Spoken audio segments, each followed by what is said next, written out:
ዛሬም እንደተለመደው በአዲስ መረጃ ተመልሻለሁ።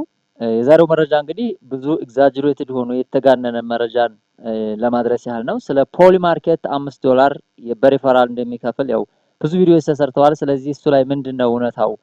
የሪፈራል ሊንኩንስ ቶሎ ይሰጣሉ አይሰጥም ወይ የሚለውን ለምን ያህል ጊዜ ሞከርከው? እንግዲህ ሁሉንም ነገር እየሞከርኩ ነው እዚህ ቻናል ላይ የምለቀው። ዛሬ ላይ ደግሞ የሞከርኩትን ከ21 ቀን በፊት እዚህ ቦታ ላይ እንደምትመለከቱት የኢንቨስት አድርጌ ነበር አስገብቼ ነበር $1 ማለት ነው። ወደዛው ዊዝድሮ አድርጌ የፖሊ ማርኬት ሊንክ ይሰጠኛል አይሰጠኝም ብዬ አየሁት።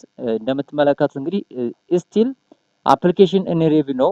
2 ጊዜ 3 ጊዜ ሞከርኩኝ። ስለዚህ ሊሰራልኝ አልቻለም። የሰራላችሁ ልጆች አላችሁ ወይ?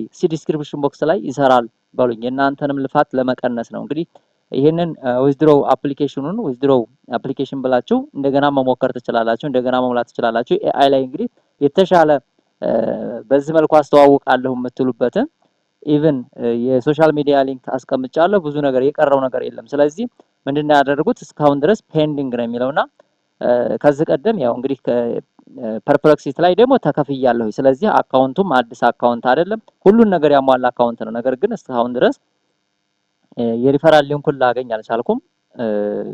ስለዚህ ምን ትሉኛላችሁ? እስቲ ዲስክሪፕሽን ቦክስ ላይ ስለዚህ አይሰራም ይሰራል የሚለውን ከእናንተም ደግሞ ፊድባክ ይዤ መደምደሚያን ለመስጠት ያህል ነው። ስለነበረን ጊዜ አመሰግናለሁ። በሌላ ቪዲዮ እስከምንገናኝ መልካም ጊዜ